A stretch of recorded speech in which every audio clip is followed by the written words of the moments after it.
Boleh ke kalau terima UPU dulu, tapi dalam masa sama nak rayuan UP_TVET?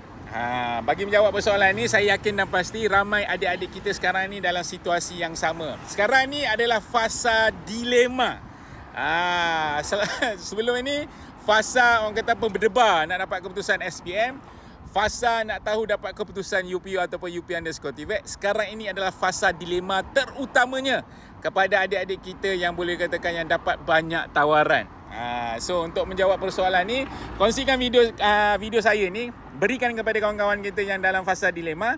Dan kepada anda yang melihat video saya ni, tolong komen dekat ruangan komen apa pandangan anda untuk soalan yang macam ni. Apa advice anda boleh bagi pada diorang ni? So bagi pandangan saya pula, better anda pergi UPU. Pergi UPU sebab anda dah dapat tawaran tu. Bukan senang tau nak dapat program dekat UPU ni. So anda dah dapat. Cadangan saya fokus untuk akan terus pergi dekat UPU. Sebab apa?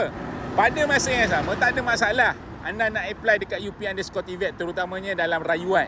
Cuma kena faham, dalam tempoh rayuan ni dekat UP_TVET ni dia bergantung kepada kapasiti. Takut-takut program yang anda apply dekat UP_TVET tu anda tak dapat.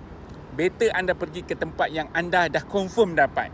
Tapi kalau anda nak buat rayuan pada masa yang sama, tak ada masalah untuk anda buat rayuan dekat UP_TVET. Tapi kena ingat, rayuan dekat UP_TVET dia bergantung kepada kapasiti dan juga syarat kelayakan.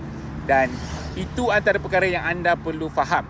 Dan untuk makluman adik-adik yang lain juga, pastikan anda memilih program yang sesuai dengan anda, terutamanya dekat tempoh rayuan. Dan pastikan anda juga apply program-program dekat UP_TVET Flexi.